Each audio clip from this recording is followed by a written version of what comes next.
안녕하세요. 저는 경기도에 살고 있는 30대 중후반 여성입니다.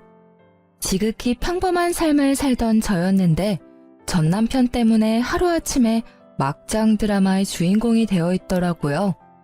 저는 현재 친정에서 5살 난 딸아이를 키우고 있습니다.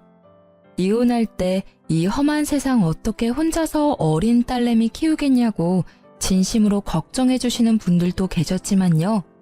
무작정 이혼하지 말라며 오지랖 부리는 분들도 많았습니다.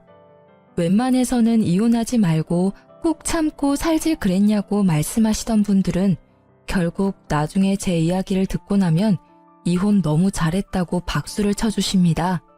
저도 남편이 그 짓만 안 했더라면 이혼까지는 안 하고 적당히 참고 살았을 것 같아요. 제 딸이 아빠 없이 크기를 바라지 않았으니까요. 하지만 그런 아빠를 딸 곁에 둘 바엔 한부모 가정이 낫겠다 싶었습니다. 사실 망설이다 사연 보내게 된 이유도 저도 사람인지라 제 이야기를 여러 번 하기 힘들기 때문입니다. 과거의 기억을 계속 끄집어내면 그때의 감정이 되살아나 너무 힘들어요. 전 남편과 사내 부부였기에 제 이혼은 더욱더 사람들의 관심 대상이었어요. 아직까지도 가까운 동료들 말고 그 외의 사람들에게 왜 이혼했냐, 딸 있는데 어쩌다 이혼했냐 이런 말들을 가끔 들어요. 그래서 앞으로는 링크 보내주면서 제 사연이라고 간단하게 말하고 싶어서 이렇게 사연 보내게 됐습니다. 읽어주실지는 잘 모르겠습니다만 제 이야기 한번 솔직히 털어놓을게요. 앞서 말했듯이 저와 전 남편은 사내 부부였습니다. 남편도 저도 아주 평범한 회사원이었죠. 다만 저는 과장으로 승진할 때 남편은 여전히 평사원이었어요. 남편은 평소에 일과 명예에 대한 욕심 같은 건 그다지 없는 사람이었습니다. 그냥 주어진 일만 잘해내자 하는 스타일의 사람이라 승진을 욕심내거나 모험 같은 건 하지 않았던 거죠. 반면에 저는 남들 쉴 때 하지 않아도 될 일까지 더 많이 일했어요. 좋은 회사에 입사했으니 되도록 높은 곳까지 승진하는 게 꿈이었거든요. 그랬던 제 욕심이 결국 어린 나이에 과장까지 될 수 있게 만들었죠. 시어머니는 맛있다고 꽤 소문나 있는 한정식 집을 시아버님과 운영하고 계셨습니다. 남편 집안도 평범한 편이었는데 한 가지 너무 스트레스였던 게 있었어요.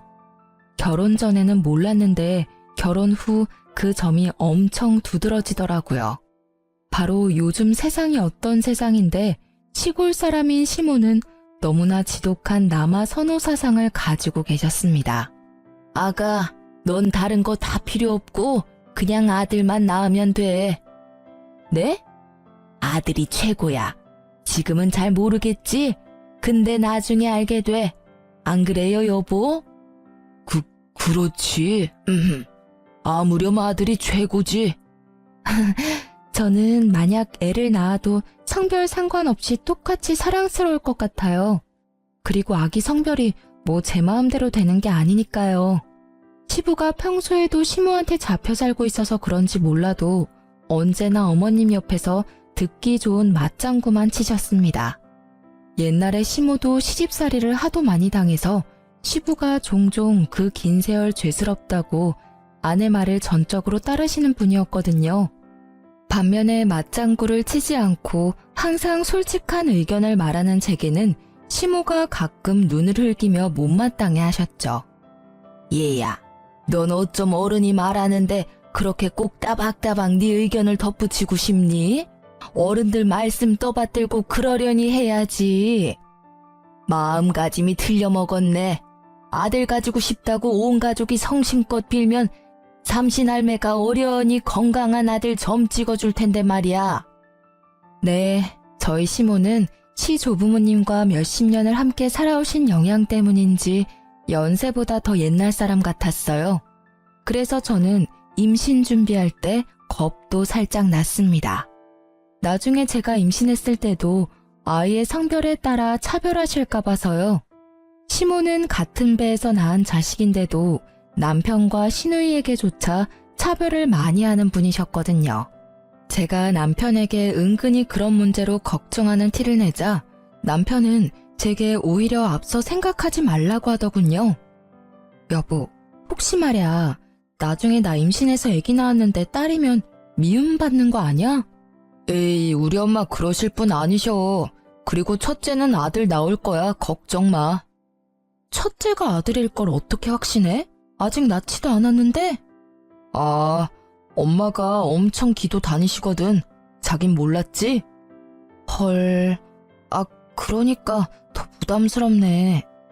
부담은 무슨, 걱정하지 마. 그냥 뭐 아들, 딸 하나씩 골고루 낳고 사는 거지.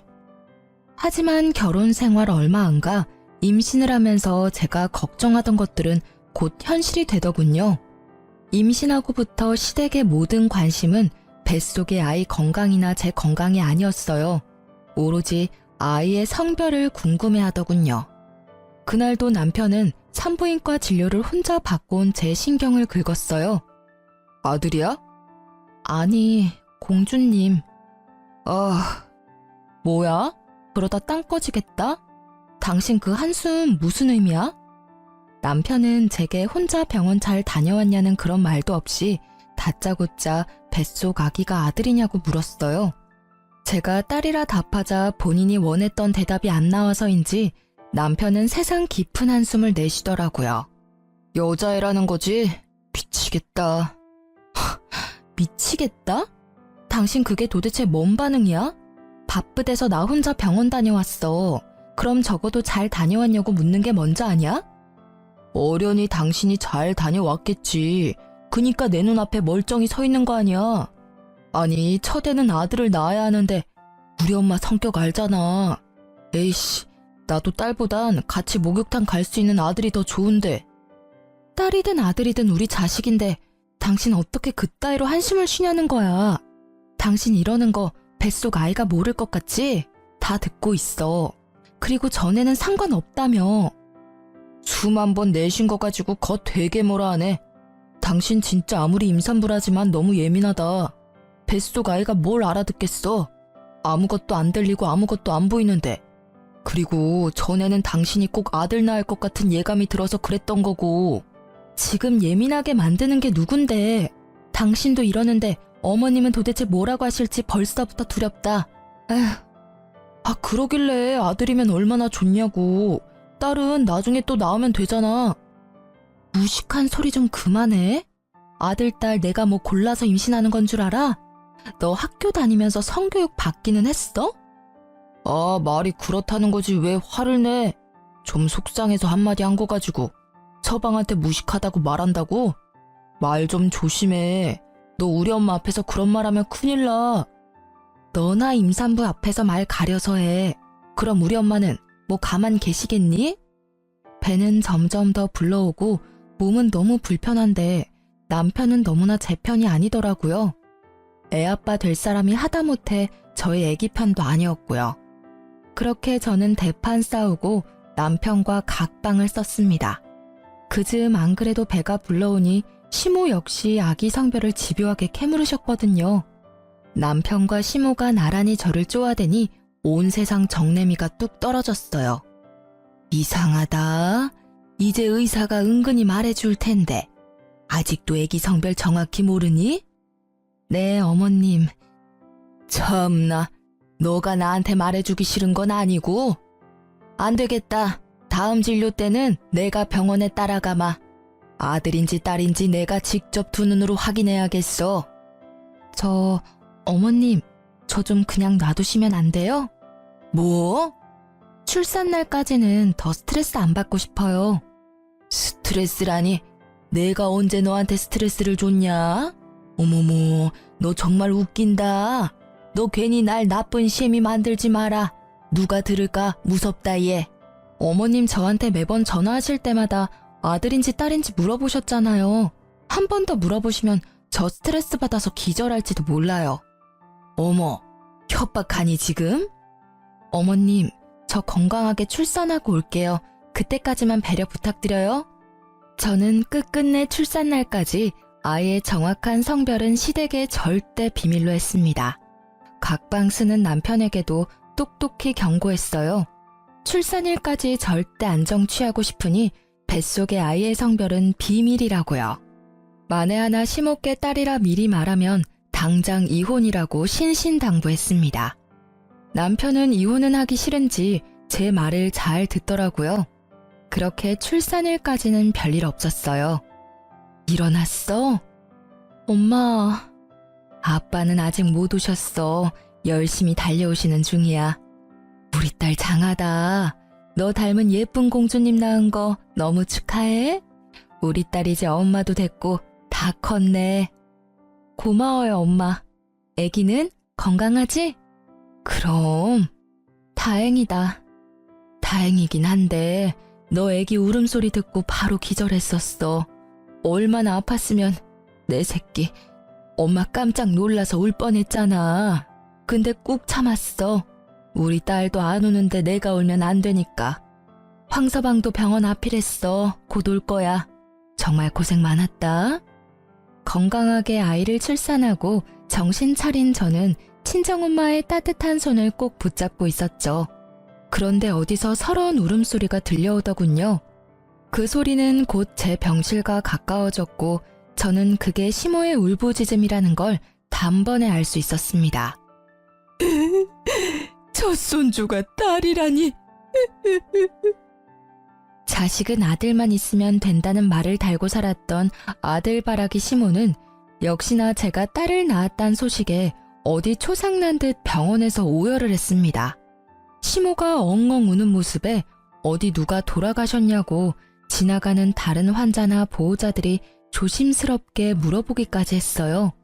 당연히 친정 부모님께서는 그 상황을 엄청 불쾌해하셨어요. 저는 힘이 없어서 뭐라 말도 못하고 병실 침대에 누워서 시댁 식구들에게 눈길도 안 주고 천장을 바라본 채 주먹만 불끈 쥐고 있었죠. 남편은 옆에서 그 상황을 수습 안 하고 뭘 하고 가만 서 있는 건지 너무 화가 났습니다. 아이고, 어쩜 좋아. 아이고, 딸이라니, 계집이라니. 아니 사돈, 정말 너무하신 거 아닙니까? 건강하게 출산한 내 딸 고생했다 격려는 못해줄 망정 귀한 손주 태어난 날에 뭘 그렇게 서럽게 울어요? 갓 태어난 애보다 더 우는 게 지금 말이 됩니까? 어디 초상 났어요? 그 상황에 눈치 없이 시누이까지 제가 딸을 낳았다고 속상한 티를 내더군요. 사돈 어르신, 저희 엄마 마음은 아마 잘 모르실 거예요. 그렇게 손자 낳기를 바라시고 기도하셨는데 와보니 난데없이 손녀딸이니까 얼마나 당황스러우시겠어요? 옳게도 참 미리 언질이라도 하던가 어떻게 출산일까지 숨겨 그걸? 뭐요? 사돈 처녀, 딸이면 또 어떤데요? 손녀도 얼마나 이쁜데 당황스럽다고요? 진짜 이해를 못하겠네. 계속 그렇게 우는 소리 하면 저희가 뭐가 됩니까? 아이고 답답해. 사돈, 내가 오죽하면 이러겠어요. 그렇게 아들만 낳아달라고 부탁을 했는데 그게 어렵습니까? 대단한 며느님께서 괘씸하게도 뱃속에 애가 여자인지 남자인지 출산일까지 말을 안 해서 이 사단이 났잖아요. 아이고 어쩌냐? 왜 하필 첫째가 딸이야? 환자분 아직까지는 안정 취하니까 조용히 해주세요. 그리고 병실에서 이렇게 소란스럽게 하시면 안 됩니다. 하지만 시모는 아랑곳하지 않고 대성통곡을 하더라고요. 저는 참다 없는 힘 다 끌어모아서 남편에게 시댁 식구들 데리고 당장 병실에서 나가라고 악을 썼습니다. 어머님도 어머님이지만 방관하는 남편놈 역시 가만 못 두겠더라고요. 제게 달려오지는 못할 망정 시모 옆에 서서 부축만 하는 꼴을 보는데 얼마나 기가 막히던져. 하마터면 출산하다가 죽을 뻔했는데 내가 딸 낳았다고 저렇게 오열을 하신다고? 야, 내가 왜 너랑 결혼해서 이런 꼴을 봐야 해? 애초에 결혼 전에 아들 낳아야 한다고 조건을 걸지 그랬어. 내가 왜 우리 딸 태어난 소중한 날에 초상집 온 기분을 느껴야 해? 말 가려서 해. 지금 힘든 건 알지만 우리 엄마도 마음 안 좋은데 그렇게 말해야 해. 야, 울고 싶은 건 나야. 정신 차려. 어머님, 울고 싶은 건 저예요. 그렇게 바라던 아들은 어머님께서 아버님이랑 노력해서 한 명 더 낳으시던가 하세요. 야, 이 한심한 놈아. 이 사단이 났는데도 멀뚱히 지켜보기만 해? 너 당장 네 엄마랑 네 누나 데리고 너네 집으로 가. 꼴도 보기 싫으니까.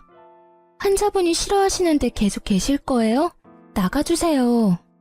간호사님께서도 정색하면서 끝까지 도와줘서 저는 시댁 식구를 다 내쫓는데 겨우 성공했습니다.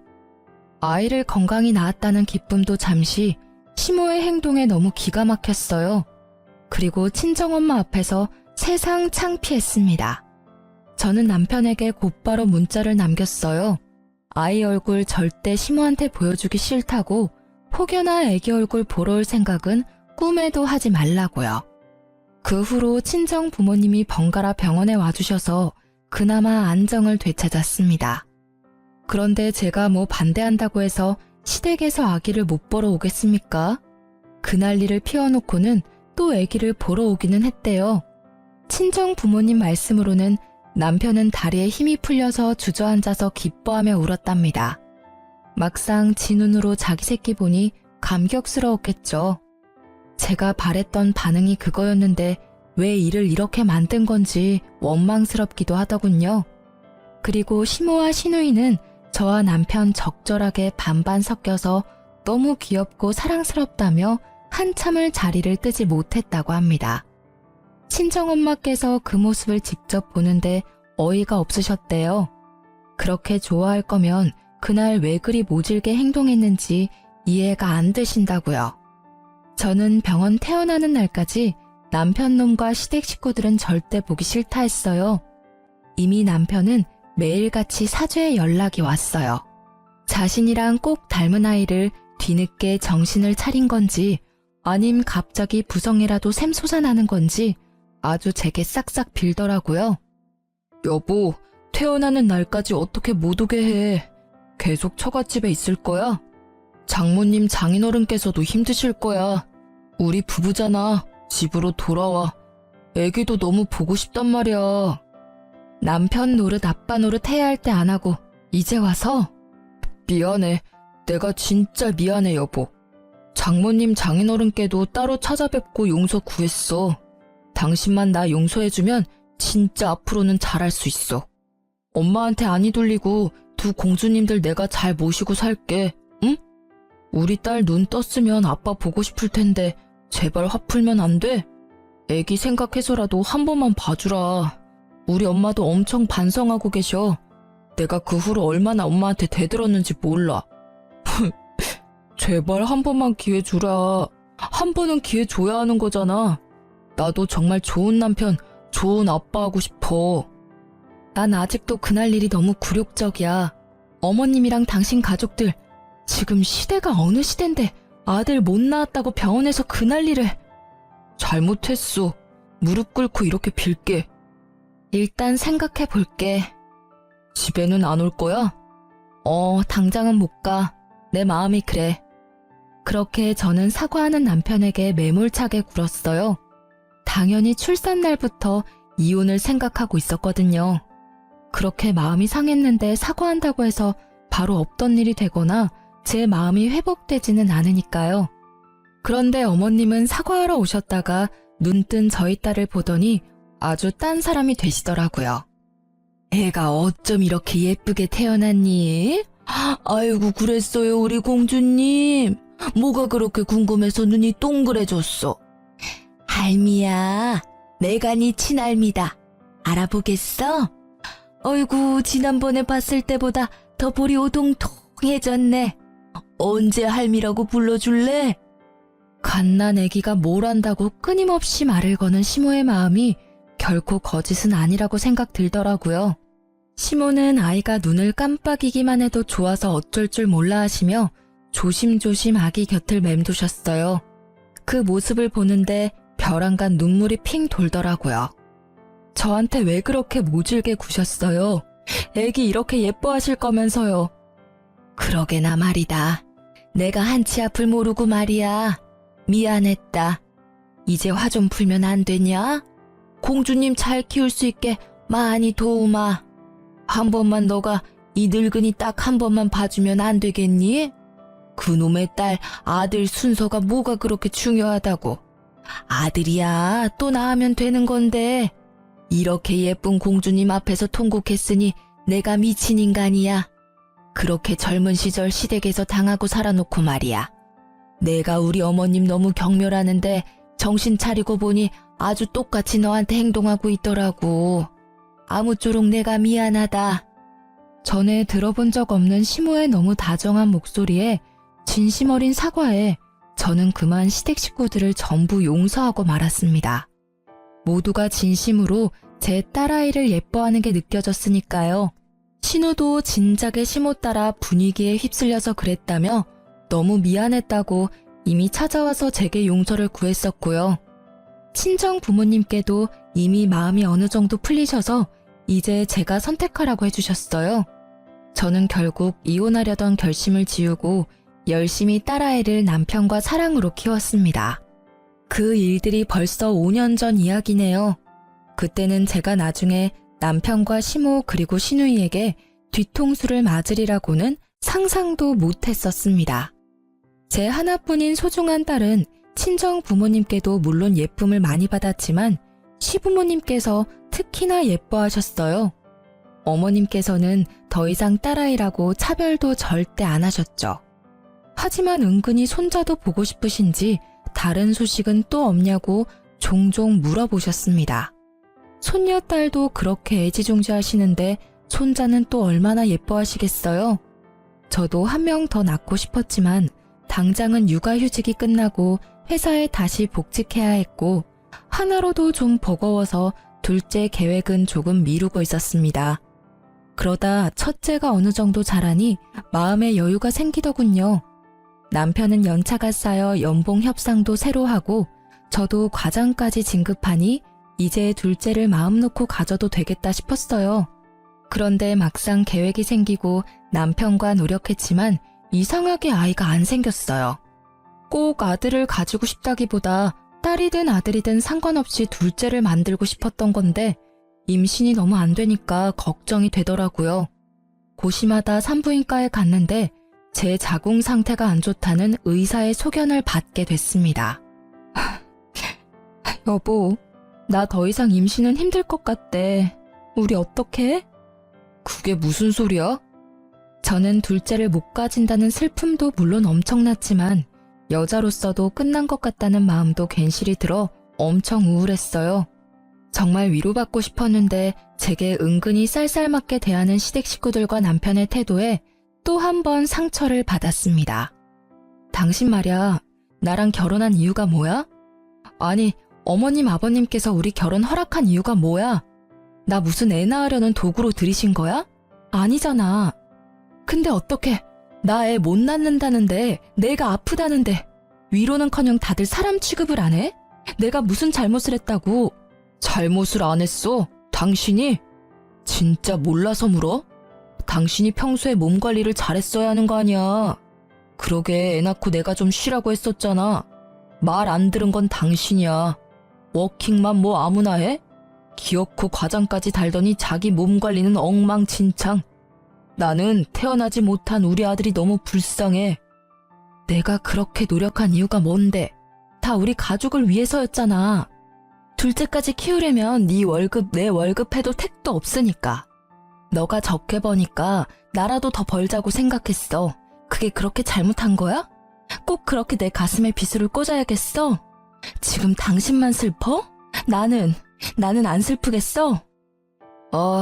이제 네 몸 아픈 걸 내 월급 탓하는 거야? 너 잘났다. 지겨워 정말. 제가 속상한 마음을 토해냈지만 남편은 여전히 냉담했고 이제 사과도 안 하더군요. 결국 저희는 그렇게 별거 아닌 별거를 하게 됐습니다. 저희는 같은 회사라도 제가 진급하면서 다른 부서로 옮겼거든요. 회사에서 얼굴 보기도 힘든데 남편은 툭 하면 시댁에서 자고 온다고 일방적으로 연락이 왔어요. 저는 저대로 상처받아서 그런 남편을 내버려뒀어요. 그나마 시누이와 시모께서는 더 이상 저를 예전처럼 구박하거나 긁지는 않으셨어요. 같은 여자라서 저를 남편보다 이해해 주시나 싶었어요. 예전같이 아들 타령도 절대 하지 않으셨습니다. 그러다 저는 결국 남편에게 먼저 손을 내밀기로 생각했습니다. 시간이 지날수록 딸아이가 아빠는 왜 따로 사냐고 묻기 시작해서요. 눈에 넣어도 안 아플 제 소중한 딸을 위해서 남편과 더 늦기 전에 관계를 회복하고 싶었어요. 물론 남편이 여전히 미워 죽겠는 건 변함없었습니다. 하지만 아내로서 말고 엄마로서 가정을 지키고자 했어요. 딸은 아빠가 집에 오지 않자 주말 중 하루는 남편을 보러 시댁에 가서 자고 왔습니다. 어련히 시부모님께서 손녀를 잘 챙겨주시는 걸 알지만 그래도 딸이 뭐 하는지 궁금해서 전화를 하고는 했어요. 전화 안 해도 된다. 아주 잘 지내고 있단다. 걱정하덜덜 말어. 아빠 얼마나 보고 싶었으면 애가 바로 안기더라. 애도 아빠랑 노느라 바쁘니까 이렇게 자주 전화로 안 물어도 된다. 알겠니? 하지만 제가 굳이 바꿔달라 해도 애가 놀고 있다 하거나 잔다고 바꿔주지 않으셨어요. 그래서 시댁에 맡기는 날은 그냥 애가 아빠랑 잘 지내고 있구나 생각하고 말았죠. 그런데 어린 딸이 시댁에만 갔다 오면 신우를 이모라고 부르는 겁니다. 엄마, 이모가 머리 묶어줬어요. 아이고, 그랬어? 근데 이모가 아니라 고모라고 해야지. 아니야. 제가 딸에게 이모가 아니라 고모라고 수정해줘도 딸은 고집 부리며 끝내 고모를 이모라고 부르더라고요. 그냥 아이의 말실수라고만 생각했습니다. 그날도 저는 주말이 되어 딸을 시댁에 데려다주고 오는 길이었어요. 딸이 좋아하는 애착 인형이 차 시트에 빠진 걸 보고 또 난리 나겠다 싶어 아무 생각 없이 바로 차를 돌려서 시댁에 갖다 주러 갔죠. 운전하면서 생각해보니 남편과 이 핑계로 얼굴 마주보고 얘기라도 잠깐 나눌 수 있겠다 싶었어요. 시댁은 마당이 있는 전원주택이었는데요. 손녀딸 왔다 갔다 뛰어놀라고 현관문을 시모가 다 열어놨더라고요. 하필이면 벗기 힘든 롱부츠를 신었던 터라 신발을 벗기 위해 한참을 서 있었죠. 그런데 안에서 딸아이 목소리가 들리더라고요. 반가운 마음에 얼굴만 빼꼼히 들어 거실 쪽을 쳐다보는데 웬 모르는 여자가 남편이랑 나란히 딱 붙어 있는 겁니다. 자기야, 과일 먹어봐. 아, 맛있네? 내가 먹여주니까 더 맛있지? 당연한 말씀, 우리 예쁜이. 그 행동과 대화는 누가 봐도 보통 사이가 아닌 듯 했어요. 이미 봤으면서도 속으로는 아니길 바랬지만 제 딸이 그 여자에게 이모라고 부르는 모습에 남편이 외도 중이란 확신이 들었어요. 어디서 몰래 바람 피는 것도 아니고 남편 놈이 작정하고 시댁에서 심지어 내 딸 앞에서 창간녀랑 히히덕거렸다는 사실에 화가 머리끝까지 났습니다. 창간녀에게 이모라는 호칭까지 붙여주고요. 활용점정으로 그 순간 시모의 목소리가 들렸습니다. 이제 우리 시은이가 이모 말고 엄마라고 부르는 습관을 들여야 할 텐데 엄마 해봐 시은아. 싫어. 엄마는 집에 있어. 어머니 아직 일러요. 아직 그 사람이랑 이혼도 안 했는데 차근차근 진행해요. 시은이 혼란스럽겠어요. 그래도 우리 새애기가 듣기 서운하잖니. 곧 엄마 될 사람이 얜데. 어머님, 저는 괜찮아요. 저 금방 신이랑 친해질 자신 있어요. 이렇게 저를 잘 따르잖아요. 엄마라고 금방 불러줄 거예요. 그치, 시은아? 그 장면에서 저는 피가 거꾸로 솟는다는 기분을 잘 알게 됐습니다. 살면서 그렇게 분노해 본 적 없었거든요. 당장 시댁 들어가서 다 엎고 싶더라고요. 하지만 어린 딸에게 평생 그 장면이 트라우마로 남을지 모르겠다는 생각도 들더라고요. 또 제가 방금 보고 들은 것 외에는 제게는 남편의 외도에 대한 아무런 정보도 증거도 없었으니까 저는 그대로 물러날 수밖에 없었어요. 이를 꽉 깨물고 겨우 참아서 시댁을 빠져나왔죠. 저는 곧바로 비싼 돈 주고 흥신소에 의뢰했습니다. 아주 사소한 것부터 결정적인 것까지 창간녀 정보와 남편의 행적들을 탈탈 털어서 증거를 차곡차곡 수집했어요. 그리고 둘이 어떻게 만나게 됐는지도 알아봐 달라고 했죠. 돈이 있으니 세상 참 못 알아볼 게 없더라고요. 제게 돈이라도 없었으면 어쩔 뻔했나 싶었습니다. 상간녀는 꽤 유명한 헤어샵의 수석 디자이너였습니다. 저는 우선 상간녀부터 참교육하려고 그 샵의 원장에게 비싼 돈을 주고 예약을 했습니다. 제가 시술 받으러 가니 상간녀의 표정이 일그러지더라고요. 제 얼굴은 모를 줄 알았는데 어떻게 알고 있었나 봅니다. 정확하지는 않지만 저는 웃으면서 상간녀가 들리게 원장에게 말했습니다. 원장님, 제 남편이 바람을 피고 있는데요. 제가 곧 그 상간녀 참교육시키러 갈 거거든요. 그러니까 머리 예쁘게 좀 해주세요. 네, 고객님 진짜 잘 오셨어요. 저만 믿으세요. 제가 진짜 끝장나게 우아하고 고급스럽게 해드릴게요. 마음 단단히 먹으셔야 해요. 원장은 신나서 상간녀 흉을 보더라고요. 그러자 상간녀는 묘한 눈빛으로 저희 쪽을 힐끔거렸습니다. 그런데 저기 저 디자이너는 내가 어디서 뵌 것 같은데 낯이 많이 익네요? 혹시 저희 어디서 봤던가요? 네? 아니요, 초면입니다. 제가 좀 많이 흔하게 생겼어요. 상간녀의 반응을 보니 상간녀는 틀림없이 제 얼굴을 아는 듯 했어요. 원장의 시술이 끝날 때까지 상간녀는 본인 손님에게 실수할 만큼 제게 온 신경이 쏠린 듯 했어요. 아, 죄송합니다. 뜨거우셨죠? 아니, 오늘 왜 그래 너? 정신 어디다 두고 왔어? 오늘 좀 일찍 퇴근해도 될까요? 몸이 안 좋아서요. 실수를 타박하는 원장에게 몸이 아프다며 미꾸라지처럼 빠져나갈 궁리를 하더라고요. 그걸 저는 가만둘 수 없었죠. 원장은 제게 복수 잘하라며 정말 예쁘게 시술을 해주고 있었고 저는 대뜸 벌떡 일어나서 상간녀에게 다가갔어요. 아직 안 끝나셨는데? 고객님, 혹시 화장실 가고 싶으세요? 원장이 부르는 소리를 무시하고 저는 상간녀에게 다가가 물었어요. 어때요? 네? 엄청 예쁘세요. 저희 원장님 정말 잘하시죠? 그럼 이건 어때요? 저는 상간녀의 뺨을 있는 힘껏 내리쳤습니다. 고객님, 왜 이러세요? 상간녀는 그러고도 한참 아무 말을 못하더라고요. 그녀만 뺨 맞은 이유를 알고 있으니 원장은 자기 직원 보호하겠다고 감싸더군요. 웅성거리는 소리는 전부 저를 향해 있었습니다. 뭐야? 저 여자 갑질하는 거 아니야? 직원 뺨을 갑자기 왜 때려? 얼른 경찰 불러야.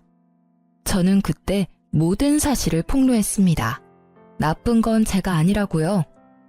너 내 남편이랑 바람난 것도 모자라서 감히 내 딸까지 뺏어가려 해? 네가 인간이야? 이 욕정이 눈이 먼 짐승아. 이렇게 번듯하고 멋있는 샵에서 일하면 뭐하니? 네가 인간이 덜 됐는데. 상간녀는 제 말이 끝나자마자 울면서 무릎 꿇고 싹싹 빌더군요. 언니, 잘못했어요. 여기서 이러지 마세요, 네? 가게 피해주지 말고 나가서 이야기하면 안 될까요? 언니라니 누가 네 언니야. 가증스러워, 더러워. 피해? 네 입에서 나올 말이야 그게? 내 인생에 피해준 건 어떻게 보상할 건데? 사모님, 제가 다 말씀드릴게요. 제발요. 나가주세요. 손님, 아까 말씀하셨던 바람났다는 여자가 저희 직원인가요? 네, 그래서 내가 여기까지 비싼 돈 주고 시술 받으러 왔죠. 소란 피워서 죄송해요. 오늘은 일단 갈게요. 너 내 남편한테 연락하지 말고 가만히 쥐 죽은 듯이 내 연락 기다려. 그렇게 상간녀 쪽만 주고 나오려고 했는데 상간녀는 울면서도 저를 끝까지 따라오더군요. 제발 하라는 대로 할 테니 제 직장만 건드리지 말아주세요. 여기 다시는 찾아오지 말아주세요. 제발 어디도 소문내지 말아주세요. 그러면 제가 다 협조할게요. 네? 너 지금 나한테 명령하니? 협박해? 부탁드리는 거예요. 정말 여기 제 전부예요. 너도 내 전부를 가져가려고 했잖아.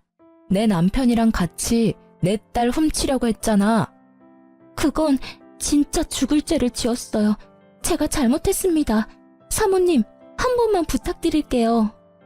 그리고 이어지는 상간녀의 말을 듣고 저는 한동안 벙쪘어요.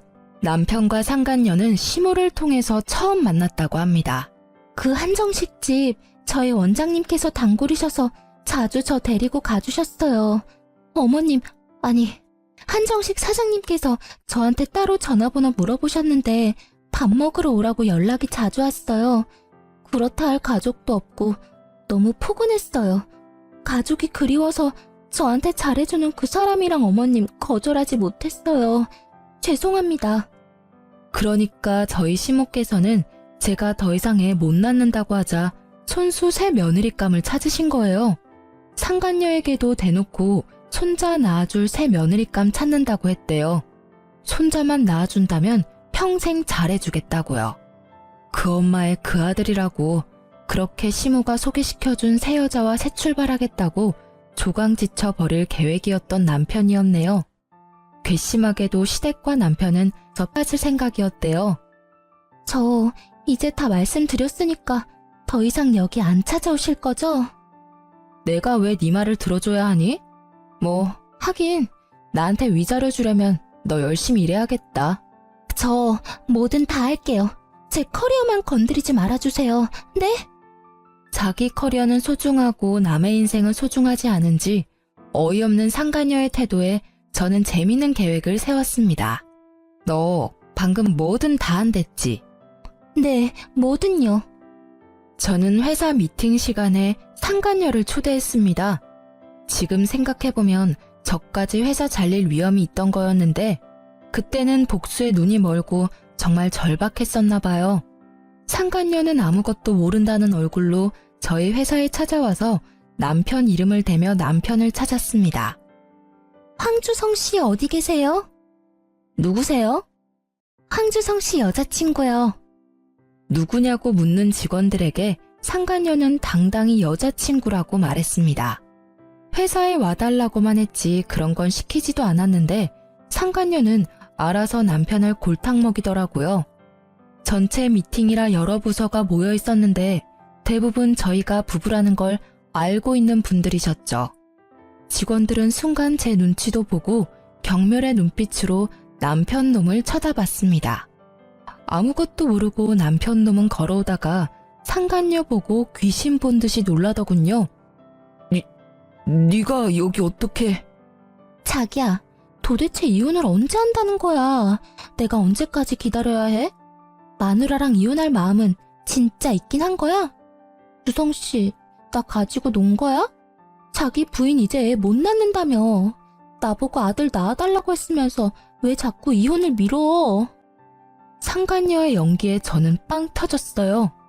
그 상황은 연기였지만 그 말들은 전부 사실이었으니까요.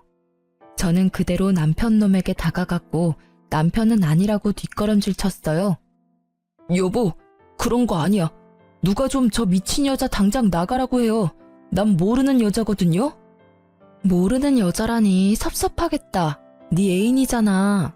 시댁에 꽁꽁 숨겨두고 주말마다 내 딸 불러서 상간녀한테 엄마라고 부르게 했잖아. 내가 모를 줄 알았어? 당신 다 알고 있었어? 설마 쟤 여기 부른 거 당신이야? 회사에서도 딴 살림 차리고 싶어서 네가 부른 거 아니고? 난 모르는 여자라니까.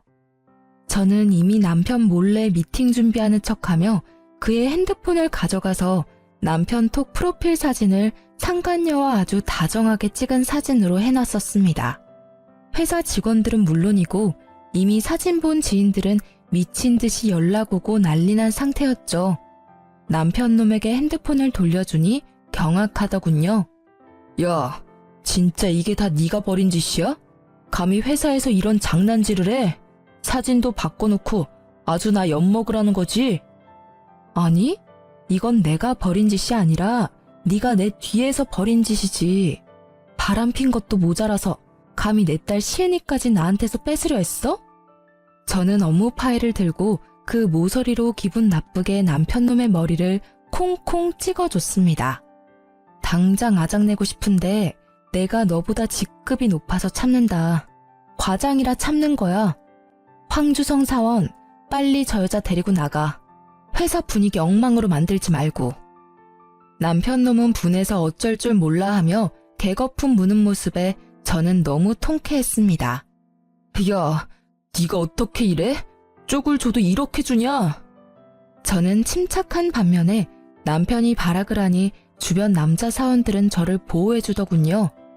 뒤늦게 나타난 부장은 회사에서 이게 무슨 짓이냐고 상간녀 데리고 나가라고 남편에게 소리쳤어요. 남편에게 회사에서도 조치를 취하겠다고 일침을 날리셨죠. 물론 저도 어느 정도 징계는 받을 거라 생각했습니다. 그렇게 울그락불그락하는 남편에게 상간녀는 머리에 꽃다네처럼 팔짱을 끼자 남편은 상간녀의 뺨을 내려치고 씩씩거리면서 나갔어요. 상간녀는 제게 아련한 눈빛으로 이 정도면 됐냐고 묻는 듯 했습니다. 그 후로 남편은 불륜으로 큰 무리를 일으켜 권고사직 권유받았어요. 왜 과장이 벌인 일에 본인이 피해받아야 하냐고 남편은 부장님이랑 싸웠답니다. 부장님이 남편한테 바람을 과장이 피웠냐고 역으로 질문하셨대요. 그러자 전 남편 놈은 한마디도 대답 못했다고 하더라고요. 바람 핀 놈이 더 성낸다며 부장께서 더 회사 어지럽히지 말고 알아서 퇴사하라 하셨습니다. 남편 놈은 정말 가관인 게 제 발로 퇴사해놓고 상간녀 직장에 가서 똑같이 난동을 부렸대요. 왜 자기 배신했냐고요. 소문 들어보니 상간녀는 참지 못하고 맞서서 당신 때문에 상간녀 소송당해서 위자료 물어야 한다고 개싸움을 했다고 합니다. 제가 다녀간 후로 그 샵의 원장이 상간녀 일 잘한다고 쉬쉬하려고 했다는데 그 일로 결국은 상간녀는 샵에서 잘렸다고 합니다. 둘 다 자업자득이죠. 저는 상간녀가 그나마 제게 협조를 잘해줘서 이혼 소송도 이기고 위자료를 받았어요. 양육권도 당연히 제가 가지게 됐습니다. 한동안 전 시모는 손녀딸도 못 봐서 우울하다고 우는 소리 하면서 연락이 왔어요. 그 사단을 만든 게 본인이면서 다시 합치라고 하는 전 시모의 말에 어이가 없었습니다. 내가 요즘 일도 손에 안 잡혀. 우리 공주 못 본 지 너무 오래됐잖아. 너희가 이혼했어도 우리는 여전히 가족이잖아. 응? 가족이요? 쓸모없어지니 뒤통수 치고 버리라고 한 게 가족인가요? 어머님 참 뻔뻔하시네요. 저희 가정 풍비박산 난 데에는 어머님이 가장 공 크시잖아요. 이젠 이혼도 했으니 당당하게 새로운 며느리감이나 또 찾아보세요. 꼭이요. 이번엔 손자 꼭 얻으세요. 저는 친정 부모님이랑 제 보물 같은 딸과 현재 잘 지내고 있습니다. 파란만장했던 결혼 생활 때문에 더 이상 재혼은 없을 것 같아요. 그냥 일하는 재미와 딸 키우는 재미로 이번 생은 만족하려 합니다. 사람의 욕심은 끝도 없다죠. 결국 시모의 손자 욕심, 남편의 아들 욕심이 이 처참한 결과를 만들었다고 생각해요. 전 남편과 전 시모를 보면서 하나 깨달은 인생 교훈은요. 누군가의 뒤통수를 치면 곧 그게 부메랑이 되어서 다시 본인에게 날아온다는 거예요. 친절과 선행은 베풀지는 못해도 악행과 배신은 살면서 절대 하지 말아야 해요. 저도 착하지는 못해도 남들 피해 안 주며 정직하게 딸아이 열심히 키우도록 하겠습니다. 지금까지 제 긴 사연 들어주셔서 너무나 감사합니다.